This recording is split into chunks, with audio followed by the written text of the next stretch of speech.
ya Pak Jokowi meminta maaf itu kan nggak jelas konteksnya apa gitu ya. Ini dalam rangka apa, ada masalah apa dan sebagainya gitu. Tapi tiba-tiba minta maaf.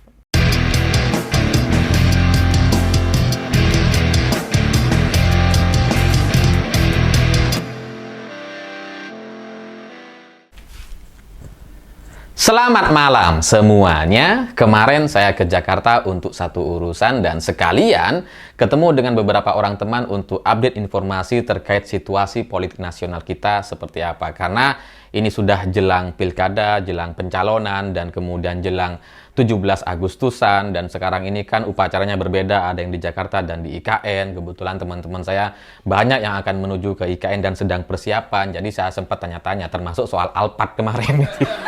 Udah saya bikin kontennya di video sebelumnya. Dan kebetulan ada satu pertanyaan yang mungkin ini juga membingungkan bagi banyak orang ketika Ibu Megawati bilang bahwa beliau gitu ya tidak ada masalah dengan presiden. Jadi Ibu Mega sempat ditanya sama wartawan gitu ya soal ini gimana, soal konflik, soal apa gitu ya dengan Pak Jokowi, dan Bu Mega bilang, "Loh, emangnya kenapa? Saya baik-baik aja dengan presiden, ada masalah apa emangnya?" Nah, ini membingungkan karena beberapa hari sebelumnya itu laporan Tempo kan membuat judul bahwa konflik terbuka antara Ibu Mega dengan Jokowi, dan itulah yang diyakini oleh banyak orang selama ini. Jadi ketika Ibu Mega bilang bahwa emangnya ada masalah apa, itu mengagetkan gitu. Karena perasaan banyak masalahnya gitu ya, kok tiba-tiba Ibu Mega seperti bilang bahwa baik-baik saja dan nggak ada masalah. Nah, ini saya tanyakan kepada teman-teman yang punya akses ke sana atau punya informasi yang bisa dipercaya. Ternyata penjelasannya ini agak panjang, dan ini yang coba saya jelaskan kepada teman-teman kali ini. Jadi bagi Ibu Megawati, melihat seorang Jokowi itu bisa dari beberapa sudut pandang gitu ya. Melihat Pak Jokowi sebagai pribadi gitu ya, sebagai kader PD Perjuangan, sebagai anak ideologis, atau sebagai presiden Indonesia. Yang disampaikan oleh Ibu Mega kemarin gitu ya, beliau tidak ada masalah dengan presiden gitu. Kita baik-baik saja gitu. Ya karena memang nggak ada masalah gitu. Itulah yang kemudian membuat PDI Perjuangan itu tidak menarik menteri-menterinya. Karena hubungan Ibu Mega dengan Presiden Jokowi ya biasa aja, baik-baik saja. Makanya menterinya bertahan, kemudian Ibu Mega bahkan masih menjadi bagian dari BPIP. Itu kalau ada masalah pasti udah keluar, pasti udah ditarik semuanya itu. Tapi yang terjadi hari ini kan enggak gitu ya. Menterinya tetap di sana, Ibu Mega tetap menjadi bagian dari BPIP, karena sekali lagi emang nggak ada masalah gitu. Nah, penjelasan terkait ini sebenarnya juga pernah dilakukan oleh Mbak Puan sebelumnya gitu ya, yang bisa membedakan Pak Jokowi ini sebagai pribadi, sebagai kader, sebagai presiden gitu ya, itu dibedakan sekali. Makanya ketika Rakernas, Mbak Puan kan sempat membacakan pidato gitu ya, dan kemudian bahkan meneteskan air mata terkait kelakuan kader kami katanya. Kelakuan perusahaan demokrasi dan sebagainya yang seperti kita tahu itu dilakukan oleh keluarganya Pak Jokowi gitu ya. Itu kan Mbak Puan tuh sampai meneteskan air mata. Sedih sekali rasanya gitu ya. Tapi beberapa hari setelah itu, Mbak Puan bisa ketemu dengan Pak Jokowi, bersalaman, akrab, dan tersenyum, tertawa, kayak nggak ada masalah sama sekali. Penjelasannya adalah ya karena memang Mbak Puan waktu itu statusnya sebagai Ketua DPR RI, bertemu dengan Presiden Indonesia. Nggak boleh kelihatan nggak akur gitu, karena Ketua DPR dengan Presiden nggak ada masalah gitu. Nah, itulah yang bisa kita pahami terkait kenapa kemudian Ibu Mega bilang bahwa nggak ada masalah dengan Presiden. Emangnya kenapa?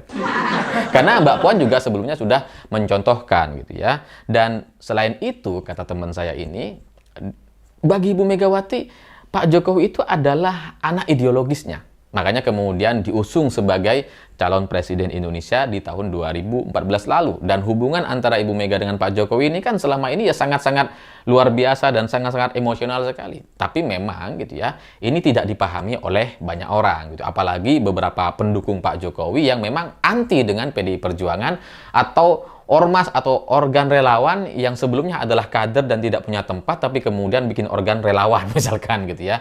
Ya saya nggak perlu sebut namanya gitu. Menteri soalnya gitu kan. Itu nggak punya tempat tuh. Dulu dia bagian dari PDI Perjuangan gitu ya. Nah, jadi bagi Ibu Megawati gitu ya, Pak Jokowi ini adalah anak ideologisnya gitu. Jadi meskipun ini tidak dipahami oleh para pendukung Pak Jokowi yang anti dengan Ibu Mega, tapi itulah faktanya gitu. Yang orang-orang catat gitu ya, hanya kan pernyataan-pernyataan yang dianggap negatif kepada Pak Jokowi. Misalkan ketika Ibu Mega bilang, kasihan deh Pak Jokowi kalau nggak ada PD Perjuangan gitu ya. Para pendukung fanatik Pak Jokowi yang tidak tahu soal sejarahnya, tidak tahu soal hubungan antara Ibu Mega dengan Pak Jokowi gitu ya, ini akan dianggap sebagai pernyataan yang sombong, angkuh, arogan, tidak berdasar, dan seterusnya. Tapi bagi orang-orang yang paham soal sejarahnya, bener gitu.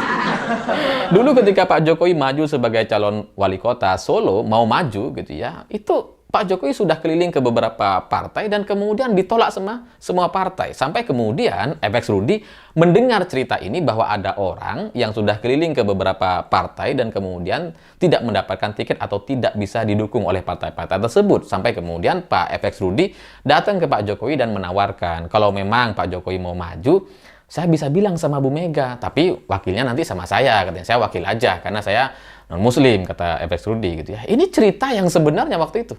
Dan kemudian PDI Perjuangan, Ibu Mega merekomendasikan Jokowi FX Rudi. Jadi konteks pernyataan Ibu Mega bahwa kasihan deh Pak Jokowi kalau nggak ada PDI Perjuangan, ini bener. Dulu maju calon wali kota udah keliling ke banyak partai, ke hampir semua partai, nggak diterima gitu. Cuma PDI Perjuangan yang menerima. Itu pun karena rekomendasi FX Rudi gitu ya.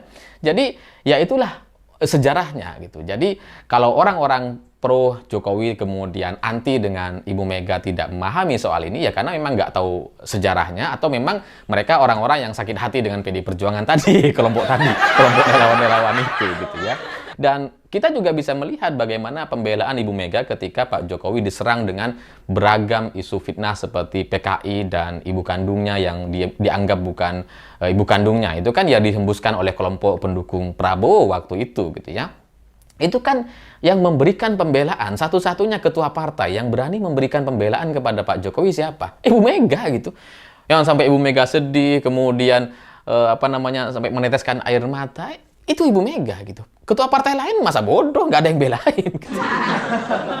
Nah, tapi sekali lagi, cerita ini tidak terekam oleh orang-orang yang pro dengan Jokowi tapi anti dengan Ibu Megawati. Ya, karena alasan tadi gitu. Memang pentolan-pentolannya itu sebenarnya kader PDIP dulunya yang kemudian sakit hati dan keluar ini karena nggak punya tempat. Nah, kalau dari sisi pribadi antara Ibu Mega dengan Pak Jokowi yang dianggap sebagai anak ideologisnya gitu ya, ya bayangannya gitu ya, bagi seorang ibu ya sesalah-salahnya anak ya tetap aja anaknya gitu. Bagaimanapun apa yang dilakukan oleh Pak Jokowi bagi Ibu Mega ya dia anaknya gitu, anak ideologisnya. Nah, tapi Gibran ini hal yang berbeda gitu. Memang Gibran ini anaknya Pak Jokowi, tapi bagi Ibu Mega, Gibran ini ya kader biasa aja gitu. Sehingga ya meskipun nanti mungkin Pak Jokowi bisa bertemu dengan Ibu Megawati gitu ya, tapi dengan Gibran ini hal yang berbeda karena Gibran melakukan kesalahan yang sangat fatal gitu ya di luar aturan partai dan kemudian secara hubungan emosional tidak terbentuk apa-apa dengan Ibu Megawati. Tidak sekuat hubungan emosional antara Jokowi dengan Ibu Mega. Jadi ini kalau mau lihat contohnya itu sama seperti hubungan SBY dengan Ibu Mega gitu ya. Kan kalau dengan SBY itu ada masalah gitu ya. Kemudian sampai sekarang kan Ibu Mega tidak bisa ketemu dengan SBY atas permintaan atau atas rencana. Kalau ketemu secara nggak sengaja di istana bisa aja gitu. Tapi secara terencana bertemu itu nggak bisa gitu. Tapi dengan AHY, dengan anak-anaknya SBY, Ibu Mega masih bisa bertemu gitu. Jadi itulah sudut pandang Ibu Mega ketika melihat seseorang, bisa melihat dari satu sebagai pribadi dan sebagai orang yang menjadi presiden Indonesia. Dan contoh lainnya seperti soal Prabowo dan Soeharto. Meskipun Prabowo ini adalah menantunya Soeharto dan kemudian bagi banyak orang ya sama aja, tapi bagi Ibu Mega ini adalah dua orang yang berbeda. Soeharto itu memang dulu sangat kejam sekali kepada Bung Karno dan kepada PDI Perjuangan sampai kemudian terjadi tragedi Kuda Tuli. Tapi secara pribadi gitu ya, Prabowo bagi Ibu Megawati ya itu bukan kesalahan Prabowo, bukan dosanya Prabowo gitu. Makanya kemudian Prabowo dulu ketika diungsikan atau keluar negeri dan nggak bisa pulang ke Indonesia, yang memulangkannya adalah Ibu Mega karena waktu itu beliau menjadi presiden Indonesia. Jadi ya itulah gambaran sudut pandang Ibu Mega terkait Pak Jokowi sebagai presiden gitu ya, sebagai anak ideologis, sebagai kader dan sebagai bapaknya Gibran. Ini semuanya dibedakan gitu. Jadi meskipun kesalahan Pak Jokowi itu ya banyak bagi banyak orang, tapi bagi Bu Mega anaknya gitu. Sesalah-salahnya ya tetap aja anaknya. Dan selain itu kalau kita ngelihat kondisi Indonesia hari ini gitu ya, ekonomi kita yang cukup mengkhawatirkan dan ini juga sudah dialami oleh banyak negara gitu ya.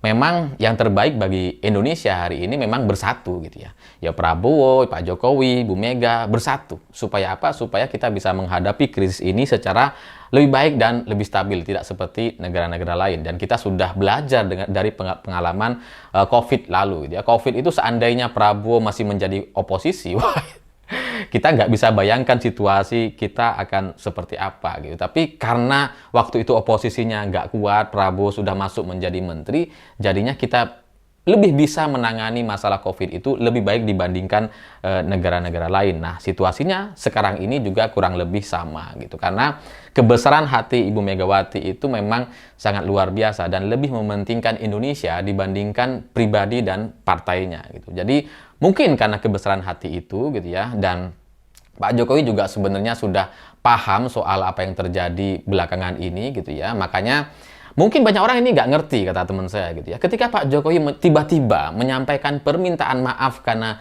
jelang berakhir masa jabatannya, kan orang nggak ngerti. Kok minta maafnya sekarang gitu misalkan. Karena masih nanti Oktober masih bisa gitu. Tapi tiba-tiba Pak Jokowi meminta maaf. Dan setahu saya ini jarang sekali ini kemudian disampaikan oleh Presiden Jokowi gitu ya. Apalagi di acara-acara atau forum keagamaan dan di istana gitu ya. Ini disampaikan oleh Presiden Jokowi. Nah, menurut informasi yang saya dengar gitu ya, permintaan maaf Presiden Jokowi ini sebagian adalah satu rangkaian yang sama dari pernyataan Ibu Mega yang kemarin bilang bahwa beliau tidak ada masalah dengan Presiden Indonesia. Jadi ini entah benar atau enggak, tapi menurut teman saya dan ini valid gitu ya.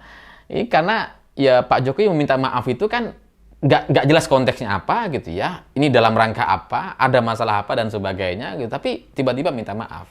Ternyata menurut informan saya ini ya karena memang ini permintaan maaf yang coba disampaikan kepada Ibu Megawati karena selama ini terhalang dan tidak bisa bertemu dengan Ibu Mega, dan Ibu Mega memberikan satu jawaban bahwa saya tidak ada masalah dengan Presiden Indonesia. Jadi ketika Presiden minta maaf bagi Ibu Mega nggak ada yang salah dengan apa yang sudah disampaikan Pak Jokowi selama ini. Jadi ya meskipun bagi beberapa kader ini tidak bisa diterima gitu ya, masih dianggap bahwa wah ini adalah permintaan maaf yang gak jelas gitu ya, gak sesuai, harusnya minta maaf kepada rakyat dan sebagainya gitu ya. Kan banyak tuh kritik-kritik dari kader-kader elit PDI Perjuangan gitu ya.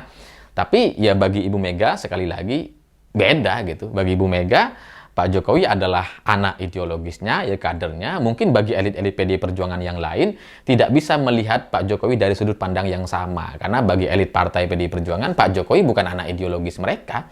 Ya yang menjadi anak ideologis kan cuma dari sudut pandang Ibu Megawati gitu. Jadi mungkin gitu ya, permintaan maaf Pak Jokowi kemarin yang disampaikan secara tiba-tiba dan kita nggak paham apa itu tujuannya untuk disampaikan kepada Ibu Mega, dan Bu Mega menerima karena memang lebih mencintai negeri ini, Indonesia ini, dibandingkan semua apa yang sudah melekat dan dimiliki oleh Ibu Mega hari ini. Jauh di atas partai, jauh di atas pribadi dan golongannya. Jadi untuk Indonesia yang lebih baik, ya mungkin Pilpres sudah selesai, mari kita kemudian bersama-sama lagi untuk menghadapi ekonomi global yang sekarang ini mengalami krisis dan banyak sekali masalah. Saya pikir itu. Terima kasih sudah menonton. Begitulah kura-kura.